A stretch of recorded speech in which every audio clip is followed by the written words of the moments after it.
So, good evening, Preps, and happy Panagbenga.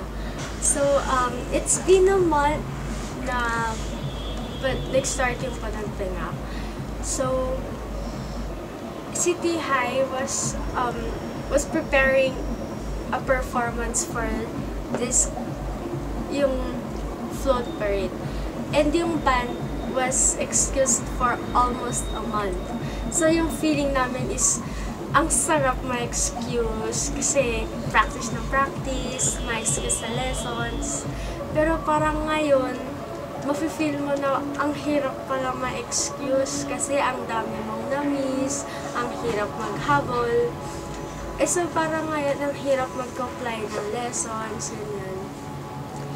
And after Panagbenga, nagpa-pray tayo sa adoration. So, kapag may time, every after mag-pray tayo sa adoration, magpe-pray ako kay God na tulungan niya ako mag-comply, sana ma-comply ko lahat ng kailangan ihabol. And for now, nako-comply ko naman lahat ng yon kasi I have faith in God, nagtitrust ako sa Kanya. And kapag hindi ko makakomply yung things na to, magpe-pray ako sa Kanya na magkaroon ako ng time para mag-comply. And so far, nako-comply ko naman. And I thank God na every time na may kailangan akong ihabol, binibigyan niya ako ng time kahit busy pa rin. Nako-comply ko kasi may faith ako sa Kanya. And see how gracious God is.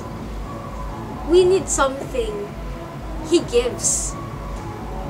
Pero kapag may gusto ka na gustong-gusto mo pero hindi naman niya nabigay sa atin, maybe it's not for us. He gives lang yung kailangan mo.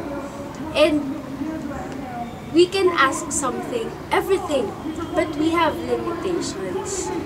We ask for what we need, so He gives what we need. Hindi porket gusto mo ay makukuha mo. We also have limitations because our God, yung binibigay lang niya is yung karapat-dapat sa'yo. So, I thank God na I'm still here. Hindi na ako nahihirapan. Medyo nakakahinga na ako ng maluwag kasi nandyan pa rin siya no matter what. Na kapag kailangan ko siya, nagbibigay na yung mga kailangan ko kasi I have faith and I trust Him. So, yun lang pa yung masashare ko.